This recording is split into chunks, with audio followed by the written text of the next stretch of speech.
Hey guys, you guys want to go to Banner's Bar tonight? Dude, there's no way they're going to let you back in there after what happened last time. What are you talking about?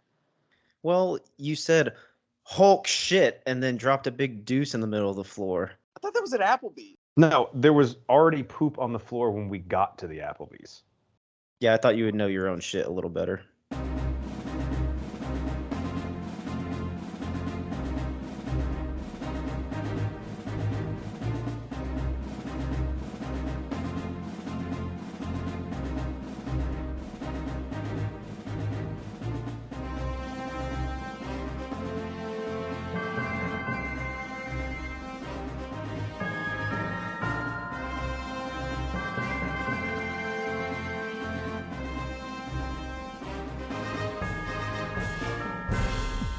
Welcome in to the Bro 4 Squad podcast, where we are just a bunch of bros drinking beer and watching TV and movies. I'm your host, the Mayor Jeff Hornacek. This is our review of She-Hulk Attorney at Law, Episode 1. Thank you so much for checking us out. Before we get into the 4 Bro 4 Squad criteria to review this episode, let us go around and meet the fellow bros. We begin in the lab with the scientist, our own Dr. Brian Banner. Banner, I don't think I've ever actually referred to you as doctor. You do have your PhD, though, right? I mean, I wear a stethoscope. Yeah. What's the difference? That's basically a PhD. That's half of it. At least half, yeah. Next, we go to the American hero, Nate Thurmond. Nate, is it true that you also have a collection of stethoscopes that you sell to people on Amazon for $11 each? Yeah. I mean, it's kind of disappointing because over the past year we've had to raise prices a little bit. I want to keep it under $10, but with inflation and everything, we had to go up to $11. So the business has dropped off a little bit, but we're doing okay. Wait, sure. We're testing the price. Hold on. I bought mine from you for $30. Yeah, that's the friend price. So it's different. Oh. It's a different stethoscope. Makes sense. Yeah, you only get the price if you're a friend, so you should feel special. I hope you like it. I love it. I love it. All right, here on the Bro 4 Squad podcast, as we mentioned off the top, we review all of our TV episodes using the 4 Bro 4 Squad criteria, and that is the acting in the episode, the story of the episode, our favorite scenes, and then a fan favorite, or maybe just our favorite, and we speak on behalf of the fans, is the theories and questions for the series going forward.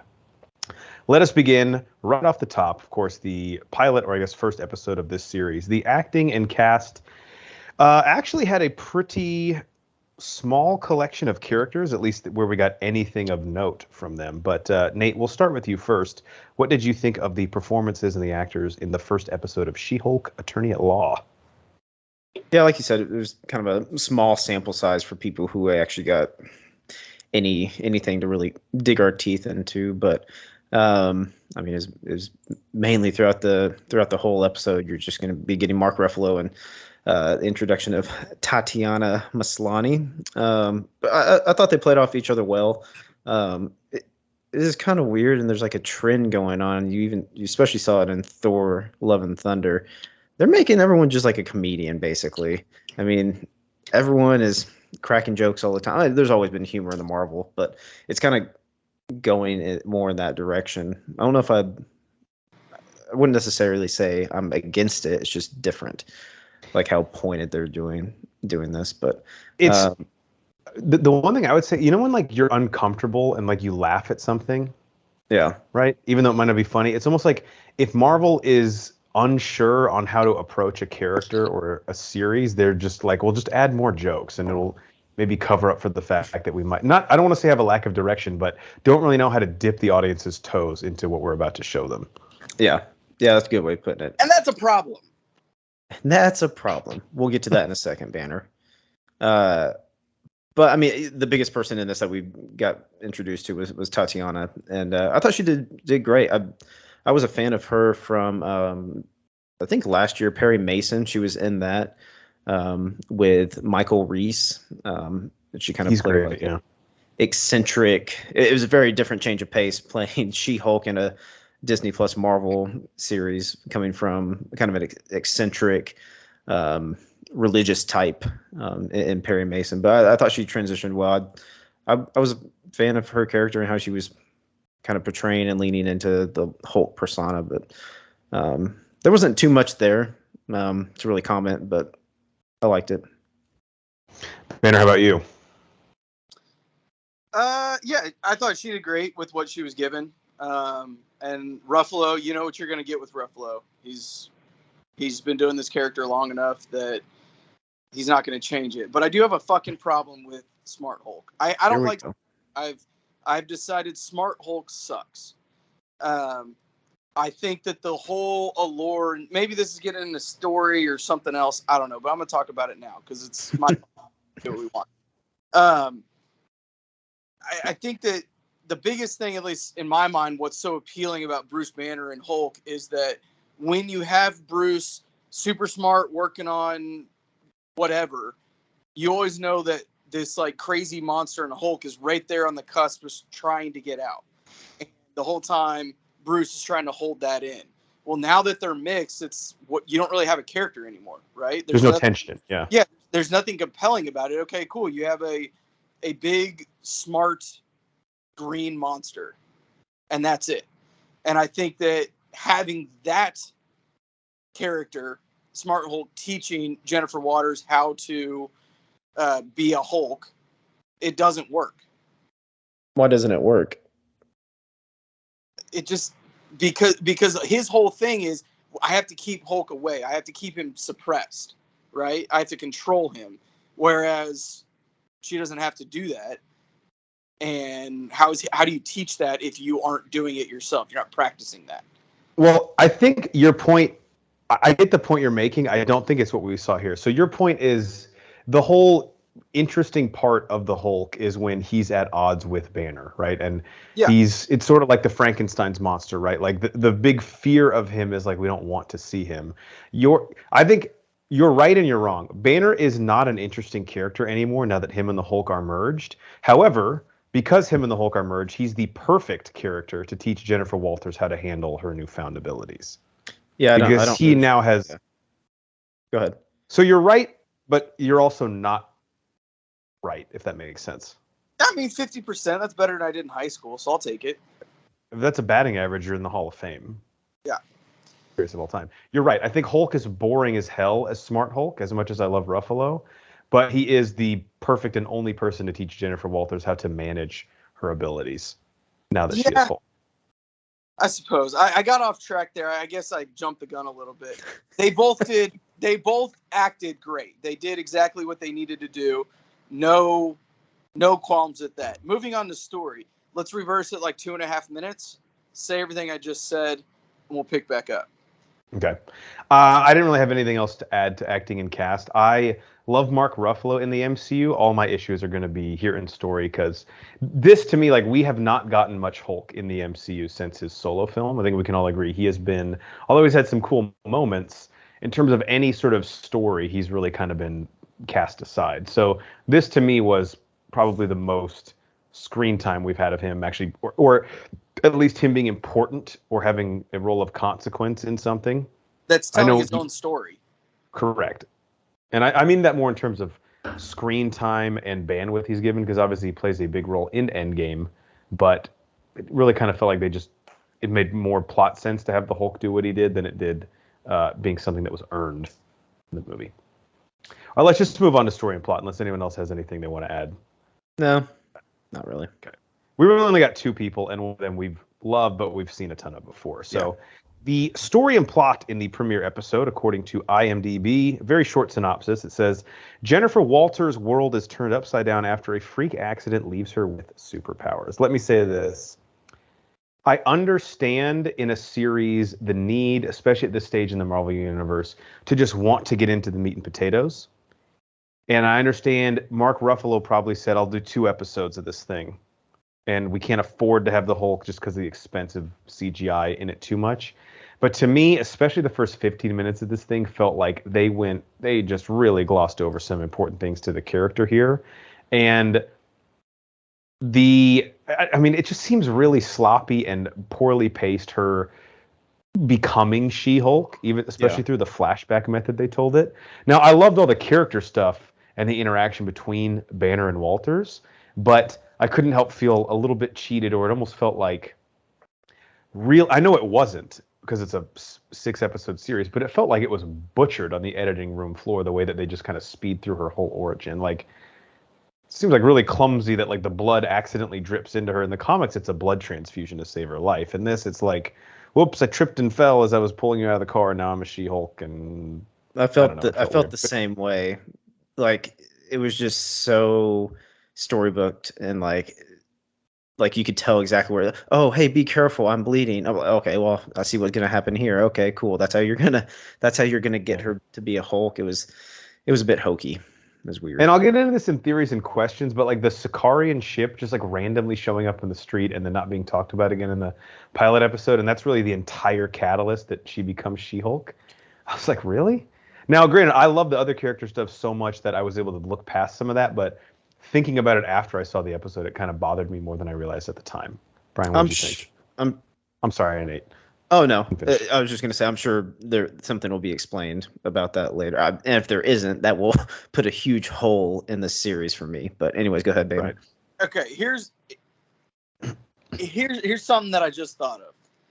The beginning of this episode, for the most part of anything of substance, is the Sicarian ship showing up. Do you remember the last time that we had a Disney Plus Marvel show and we were like, holy shit, what the fuck is going on here? What does that mean? When Ethan Hawke walked on the glass, what the fuck was that about? We never learned it. So Don't tell me that. Why just a Sicarian ship showed the fuck up? Didn't he talk about how like there was some religion that he followed where you had to start every morning off with pain? Okay. Stop. I'm not actually asking. I don't think.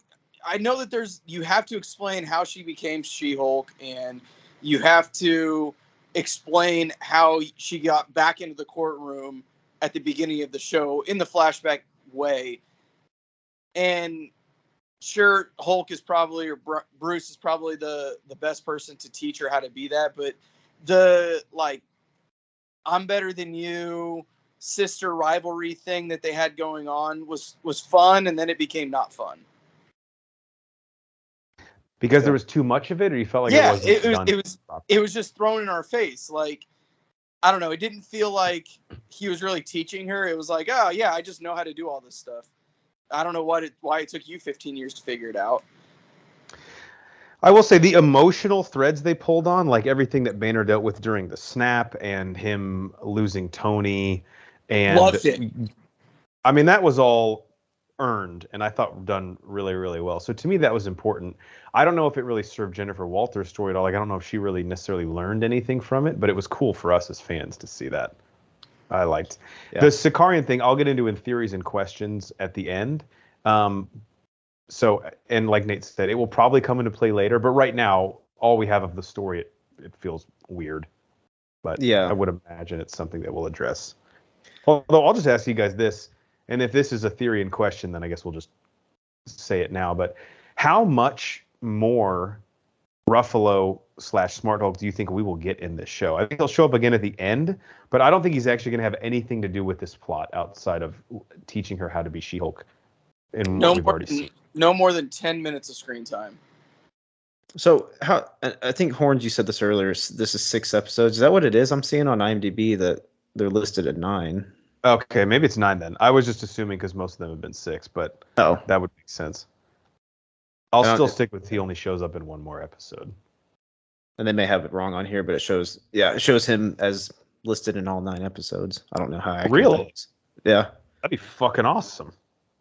And then it's exciting. Tim Roth, this is going to be a completely different. This would be a completely different podcast next week if he's in all of them. Yeah. For myself, for plot and story, there was some sloppy parts in it. The spaceship was weird. Like I said, like we just talked about. I bet there will be something coming back. I don't know if I was a huge fan of breaking the third wall. That was or the fourth wall. It was weird. That was kind of weird. They could have just done it like flashback. Oh, like 2 months earlier, instead of this is kind of just playing to what they're doing, and you're seeing a common theme, like really putting a lot of comedy in there, so she can talk to the camera and be funny. And then she gave that one weird look when they were at the bar that one time. I can't remember. She said something, but like looked at the camera. I was like, it's kind kind of weird and off-putting. Um, and then like as they're going through the training and stuff, there are a few weird moments. Like she's Hulk, she doesn't know how to go back to Jen, but the next thing you know, her and Banner are sitting there cross-legged, like trying to meditate or whatever. And then and then they go into like the next morning and he's like, "Oh, you go back to Jen when you sleep." I'm like, "She was already Jen though. What happened there?" Like you're just now realizing this. She was already it didn't make sense at all. How did you guys feel? Because I actually liked it a lot because now we get the Hulk that I want to see. But the fact that her DNA was kind of the missing piece he needed to repair his arm. I thought that was cool. Yeah, I was fine with that. Yeah. I thought that worked. So really him as Smart Hulk, because he begins as Banner and he says he's like, use this contraption to turn himself back into Banner and keep Smart Hulk at bay till he can fix his arm. So what are we to assume he can do now? Can he go back and forth as he pleases, or is he stuck as Smart Hulk again because of the injection of her DNA? I think he's just stuck as Smart Hulk. He's happy. He's happy with where he's at. He can control it. He can use the benefits of Hulk strength and all that, but he still has his mental capacity of Banner. Yeah, I think this is ultimately what he has wanted, that balance between Hulk and Banner, and Smart Hulk is that balance. As much as I don't like it, they earned it and went that route. Yeah, that works. And then a few more things that I had notes on. They like are throwing in some weird like adult humor and adult content in here that. Oh my gosh. It's just weird. The furthest they've pushed the and trust me, we're the demo for it. But is this the raunchiest jokes they've pushed in like I'm trying to think of maybe some Guardians of the Galaxy stuff? Like she flips him off while she's falling off the cliff. They say "dick move" to each other twice. I'm like, that's kind of weird. And trust me, watch plenty of trashy and raunchy shit. So I'm not opposed to it. It's just weird how they're filling it in and like throwing in like bullshits and all this kind of stuff. I guess I don't know what the tone is yet. And until I have, and maybe it's just because we've only had one episode, but, and maybe I just misjudged the trailers, which could be my own fault, but I'm with you. Yeah. I was a little bit like and then you have the whole end credit scene. Oh, and then that's a whole nother thing that, I mean, we can talk about anything. Yeah. Talk about losing his virginity and then alluding to her saying "fuck" at the end. Yeah. I'm not mad about any of it. Not mad about any of it. And like I know feels weird. I know Horns was kind of like, I don't know what to say. I don't know how I feel. That's how I am. Like, I'm not opposed to it. It's just a little off-putting, like coming from where it's coming from. I guess with anything, if they're consistent with it, like if this tone holds throughout the series, it'll probably be fine. But in the beginning, like when it kind of comes as a bit of shock, but we will acclimate to it if the show, sticks to it and has a commitment to it. Yeah. And the last thing I had on plot and story was not the end credit scene, but just the last scene of the show. Hated it. I thought it felt so contrived and so last second and sloppy. Was that like her saying, "Now I'll deliver my closing argument"? Yeah, she's in the courtroom, and then all of a sudden, this other superhero just busts through the wall randomly and start like, that's how we're revealing this. Like, did you forget you have to you might want to reveal in the first episode like she's out to the public and like, oh shit, we need to put in a 30-second scene here. What do we do? It just didn't seem like this person like Kool-Aid mans the wall. Like, why was she break? She didn't even know who She-Hulk was or Jennifer or Jen was. Right. So like, why did she go into that courtroom?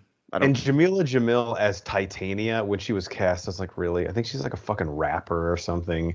And I'm not going to judge her before I've seen her, but like I've been worried about the villain of this series because people have said that it's not Abomination, that Jennifer Walters is going to represent him and Titania is actually going to be the villain, which I'm like, dude, give me Tim Roth over really like 90% of actors in the world, not Jamila Jamil, but we'll see. If she's a rapper, I need to look her stuff up. I know her from The Good Place. She was in that with Kristen Bell. Oh, okay, maybe I'm getting confused with someone else, but her credentials. Her costume and her wig were horrible too, I thought. Yeah. It was bad. We got to figure that out. We've got to figure it out. Banner, anything else before we move on to best scene? No. All right, well, I'll just toss it right back to you. Banner, what was your favorite scene in the episode? You have to pick one. I don't care how much you didn't like it. as much as I didn't like it, the fight where they ended up landing and breaking the bar, that was really well done. I mean, it looks real. It looks like fucking Hulk and She-Hulk fighting in the jungle. Yeah, and also served character and story purpose as well. Yeah. I mean, again, I don't like it, but they stuck with it. They're not jumping back and forth. I just don't like it. Jeff, did you have a different best scene than that one? I'm always so people like hate exposition in shows and movies, like it's fucking lazy. I love when you tell me what I'm supposed to know, and especially when it's done tactfully. The whole like really lab intro scene where Jennifer, I can't remember if she like woke up in the Mexican resort and then went straight there, or if her and Banner had talked before she. No, I think she just walked down there and met him, right? Mm-hmm. But him explaining that this is where he spent the blip, trying to basically learn to coalesce or coexist with the Hulk. And kind of what he said in the diner scene at Endgame, where he was like, for years I've been treating Hulk like he was a disease, but then I realized he was part of the cure. That, and then the emotional stuff with Tony. Like, Tony used to claim he was always going to come and take this place back. And yeah, like the he science helped me bros build and it. Well, really, he just drank scotch in the corner. Right. Yeah. I just love that stuff. And even though I know it was very expository, like a little bit clunky at times where it's like, oh my God, dude, we get it. You're like, some poor screenwriter was like, hey, dude, you have like one page and we need you to explain everything. Like, and it has to somehow feel like an organic conversation that two cousins would have after a really traumatic experience. But to me, that just worked. And I thought the CGI, especially with like Ruffalo, like the way that he would emote as Smart Hulk, I mean, dude, that is fucking really good. There was some clunky moments when they were fighting, but I don't think anyone can argue that when it's like a close up of him talking, like it conveys his emotion very well. And that's probably why Ruffalo loves this role so much, because it's like he's really giving a performance. Mm-hmm. Yeah, and in the lab scenes, that's where I could really tell and like really focus on the CGI, and it stood out like how good it was, and like the detail that you're talking about. Banner would know more about this. He's the ILM guy, but the scene after that too, where he's talking and like making the drinks in the bar, like there's some really difficult like animated shots in terms of the lighting. Like he's dipping in and out of the sunlight, dude. There was and like shading and stuff. I'm not 100% convinced that entire thing was animated. Like it all looks real, but then also like how do you have to draw all of that, right? Yeah. Mm-hmm. Like I don't think there was any. I think there's very, very little practical shots on this. Yeah, I don't know what would be easier, if you had them mocap on a green screen set, or if you had them on a practical physical set and then you did the animation of their face and enlarged them. Like I'm not sure, but yeah, whatever it was, it looked good. Yeah, it was good enough where I couldn't tell, and I was leaning towards this was all 100% real, like in my mind. Obviously, I know it's not. But and if you would have told me that we're going to get a 9-episode, now that I know it's 9 episodes, Hulk series, I would have said like, oh well, they're probably going to try and pull their punches and give us as little of the actual Hulk moments as they can, just because of how expensive it is. Yeah. And at least for the pilot episode, I mean, we had almost as much Hulk as we've had in all of Endgame in terms of screen time, right? Yeah, quite a probably. bit. So that was wild. Yeah, it was like a 38-minute episode, and I mean he was probably on there for 30 minutes. Yeah, a lot, 25, 30 minutes. So, all right, who didn't say their best scene? Sorry, I forgot who I went to first. Me, but it was the same as Banner's. I thought, yeah, the choreography of that and everything, it looked great. Them fighting, and it, like you guys were saying, it helped to kind of push forward the plot as well and resolve some things. Which it resolved one of the things I kind of had an issue with, like Hulk really pushing like you're a superhero now. You like have no choice. That's it. And he even knows like it was an accident. She didn't choose this, which he didn't choose either. But like I didn't like how he was so pushy about it and saying like you have to do this now. You have to save the world. Like no, I have a choice. I don't have to do that. So that fight really brought it together, and that's they broke into the bar at the end, but that's when he finally came to the realization and said, if you want to go back, that's fine. They basically just duked it out and then kind of settled their differences, and it helped move the plot forward. Yeah, and I feel like there could have been a more tangible resolution to that, as opposed. It really just kind of, and this is, I mean, how a lot of fights actually end, but instead of like them actually coming to common ground, they were both kind of like, all right, I said some shit I didn't mean, but like I still kind of am dug into my original thought. Because she was even like, I'm sorry I said some like mean stuff, but it's like all true. And he's like, Jesus, even your apology is like not you apologize. No. Which we all know people like that. I said some stuff. I know you said some fucked up stuff. So, are you apologizing for you or me? I don't. Wait, yeah. What do you don't say? I said fucked up I'm stuff. sure you probably want to say sorry, so I'll keep mine brief so that you can say sorry because you said some fucked up stuff. Yeah. The floor is yours. Go ahead. Banner, anything to add? No. All right. So, are we good to move on to theories and questions? Yeah. Yeah, I think so. My first question, and again, Nate saying this, I'm glad other people noticed it and have the same. Like, we're not pressing the panic button. It's too early for that. But the Sicarian ship coming in. The previous time we have seen Bruce Banner prior to this show was, of course, the end of Shang-Chi and the post-credit scene. So I'm wondering if the Sicarian ship is at all tied into that beacon that the Ten Rings were setting off. And my question is, it'd be nice and very possible, I think, for those two things to end up connecting, if that makes sense. Anyone have any theories on that? It's a little early, I know, but yeah, that would be interesting. I think the theory I'm kind of pulling on right now that I think holds the most weight for that ship is going to be tied possibly back to the Grand Master, because that's where we've seen Hulk before as a gladiator, more or less. It was his champion, yeah. Yeah, the champion. So maybe they're trying to find him again, reclaim him, or something like that. So maybe we'll get a reintroduction to Jeff Goldblum as the Grandmaster coming in, or it could be one of his workers or minions that he sent out to find him. So that kind of seems pretty plausible at this point. Yeah, like if he located Hulk, maybe he's like, hey, can I pitch you on coming back to Sakaar? Yeah. Well, or he's pissed because he left. Yeah, could be true. Yeah, there could be now you have things. You can set up something where, which I don't know. I know there's been some rumblings out there that Hulk is going to get his own individual movie again.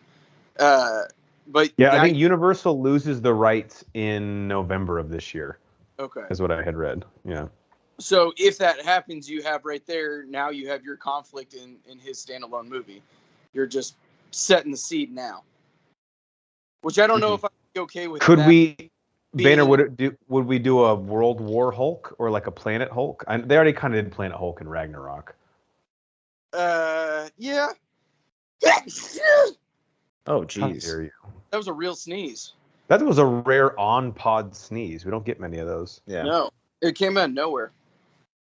Yeah, I think they could do World War Hulk. I think that'd be cool. I think that's the leading theory on the rumor mill on the internet these days is a World War Hulk. You know what? I fucked up, Nate. I actually didn't watch. I think you and I normally watch the same guy who does like the episode recaps. Did you watch one for this yet, or did you just watch? I did not. Okay. No, I didn't get. I'll check that out.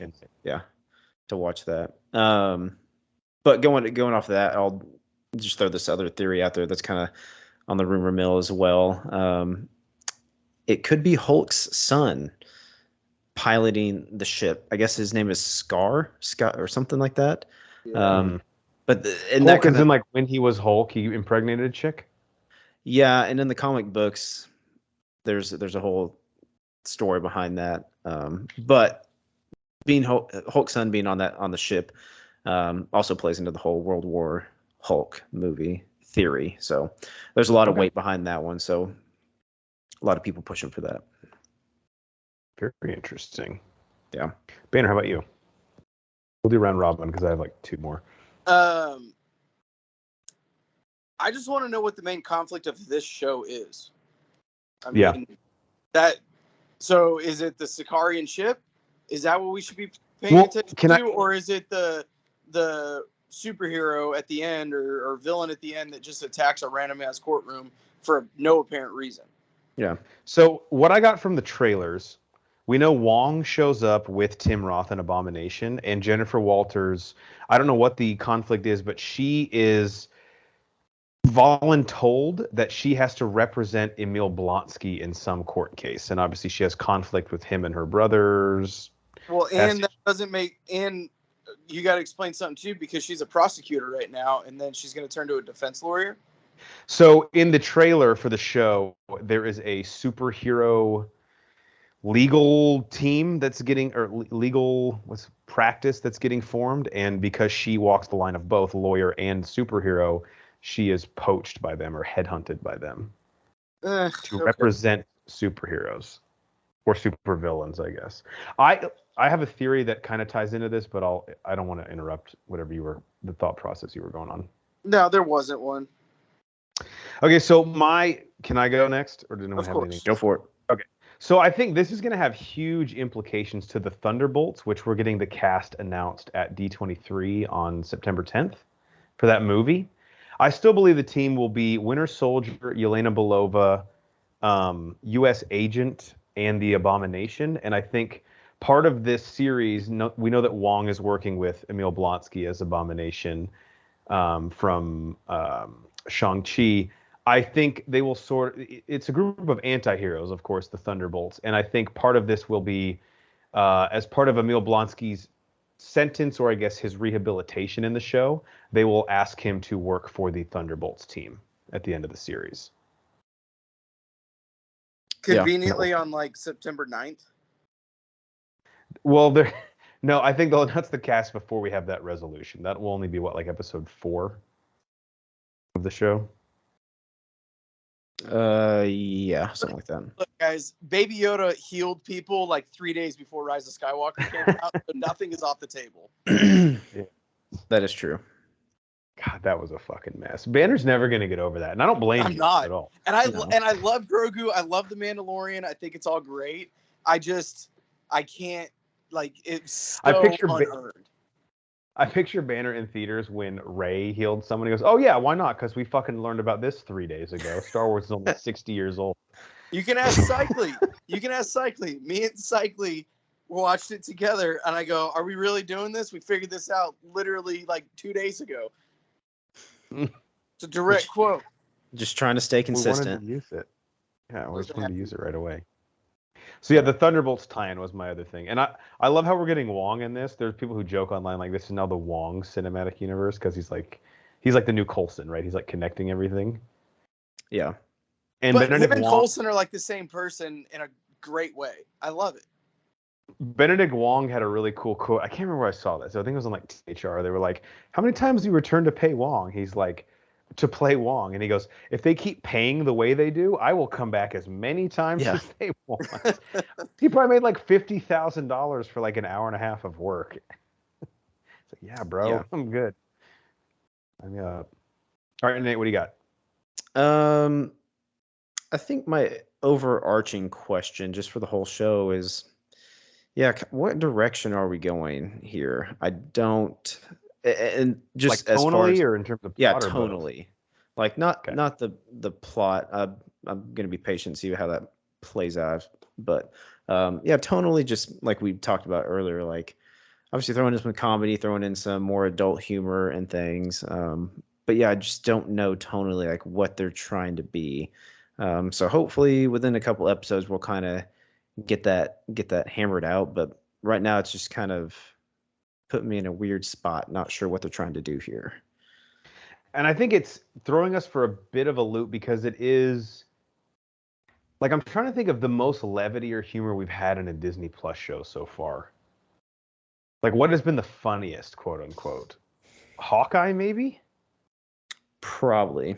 But even this felt way goofier than Hawkeye. Mm-hmm. Yeah, not necessarily in a bad way. Very campy to me. Yeah. Yeah. Very campy. Very tongue in cheek. Yeah. Yeah. And since it's been Smart Hulk, that's kind of how they've played Hulk. Which I don't like. And that's fair. Yeah. I don't have a problem with Smart Hulk. I get it. I've got a question, and I'm fine either way. I just don't see how you can mold these two styles or these two types of shows. Is this going to be more of an action superhero show, or is this going to be more of like a in the courtroom duking it out with your words kind of a show, like a Lincoln Lawyer that was recently on Netflix? Is it going to be more in the courtroom, or is this and about court cases, or is this going to be more about fighting a villain? When this show was pitched and sold 2 years ago, Kevin Feige's quote, and this could change through production and everything, but he said it was going to be like Ally McBeal in the Marvel Cinematic Universe, which would be more the courtroom procedural, yes, kind of tongue-in-cheek type show. And if that's which is the funny, case, that was Robert Downey way off Jr.'s the fucking role mark after on this episode. Really? Because I thought that was like your complaint, was how campy it was. That would be Ally McBeal.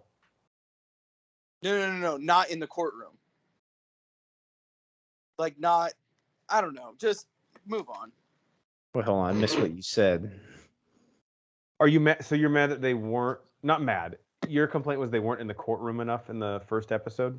Well, if that's how the whole show is going to go, this episode isn't going to, like, the problem with this show so far, which I know it's one episode, so this is going to be completely fucking stupid, but this episode isn't going to fit with how they've sold the show and what's been in the trailers. But I mean, you have to have it because you have to explain how she becomes She-Hulk, right? Yeah. So what's the issue if you understand they have to have it? I just don't like it. I just don't like it. Would the complaint be worse if this episode did or didn't exist? Because if it doesn't exist, you could be like, well, she's just fucking She-Hulk. And then if it does exist, you're like, well, in the first episode, she just fucking becomes She-Hulk. It's like, well, what do you want? I don't know. I don't know what I want, but I'm not happy. I think it's fair to say, and what we're all saying is like, we're not necessarily not down with the tone of the show. We just don't know what it is yet. We don't have enough of a sample size to see what it is. Yeah, just confused. A little confused. And I don't do well when I'm confused. Huh? No, that's why I never liked Moon Knight for a single second. No, sorry, Moon Knight. Are they coming out with the second season of that? I don't know. Oh, yeah. Probably because 100%. they'll probably play it for death row inmates as a way to punish them. That would work. You have to watch season 2. They'll be like, just lethal inject me now. I don't want to watch that. Brutal. I have one more Hail Mary theory tying into nothing we saw this episode. But before I get to that, do any of you guys have anything else you want to add, theories or questions? No, that's about all. For me. Bringing her in, I think that on the table is Civil War II. Yeah. I mean, obviously way down the road. Sure. Which I like the comics more than 90% of people. People hate the Civil War sequel, but I mean, yeah, it was. I think it's hard to like it because the original was so fucking good. Right. And the stakes just felt a lot lower.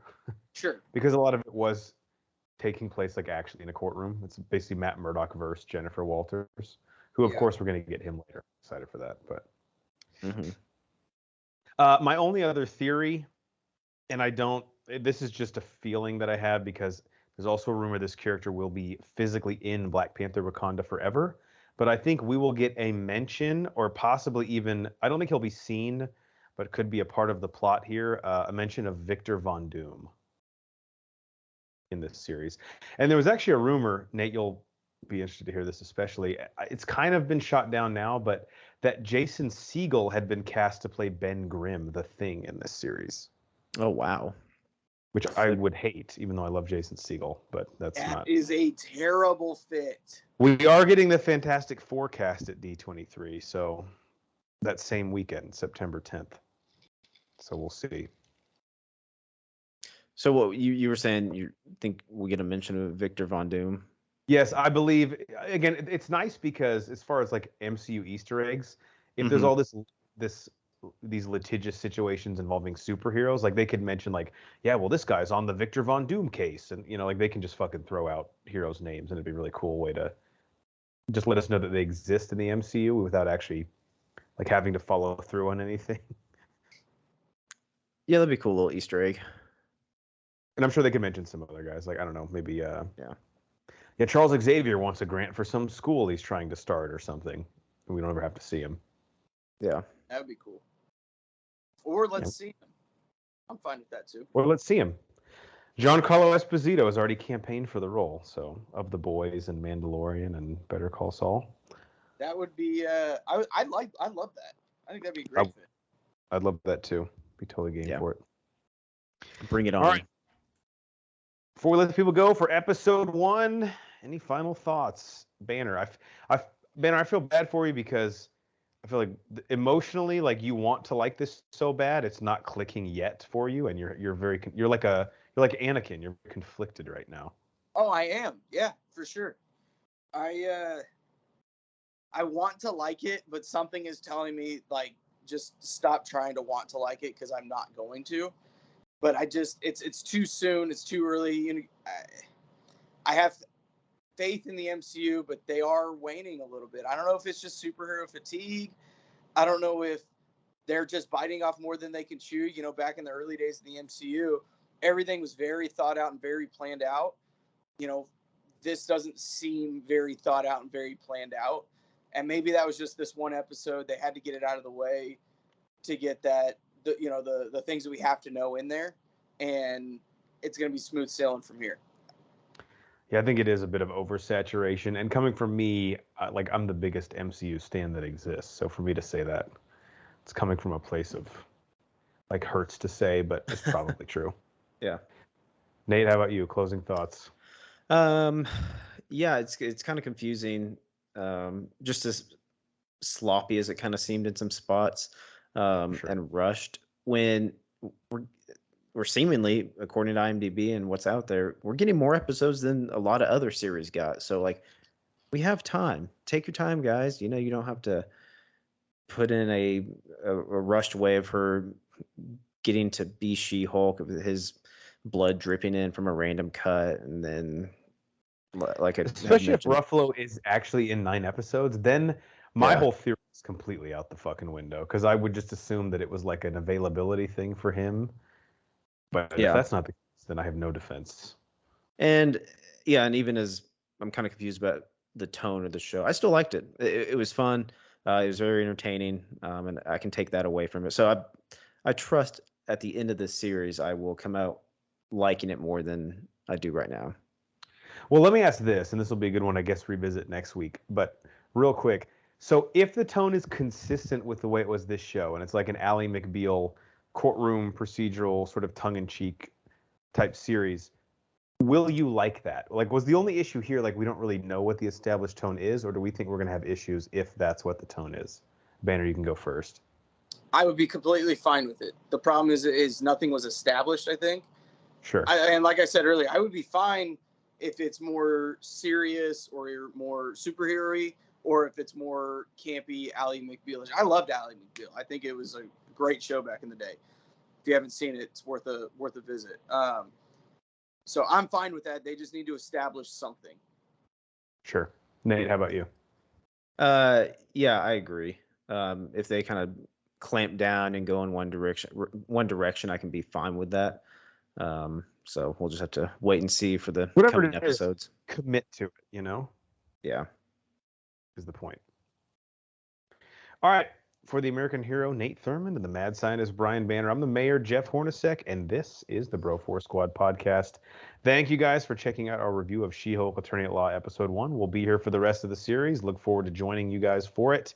Follow us on Twitter at Bro Force Squad. You can find us on YouTube, Spotify, Apple Podcasts, Amazon Music, pretty much anywhere you get your podcasts. If you type in Bro Force Squad as 3 separate words, and find everything that we do on our website, broforcesquad.com. Till next time, we're getting sued by someone. Banner, you know anything about this? I just got this letter email. I don't know. That's likely. Yeah. He's probably the one suing us, even though we pay him. Damn it, we are going to definitely lose that. Can he do that? Can he represent both sides? That way he, no matter what, wins? I feel like there's a conflict of interest, but I'm not a lawyer. I know you can do it if you're a realtor. Oh, well, that's true, which is pretty fucked up, but crazy.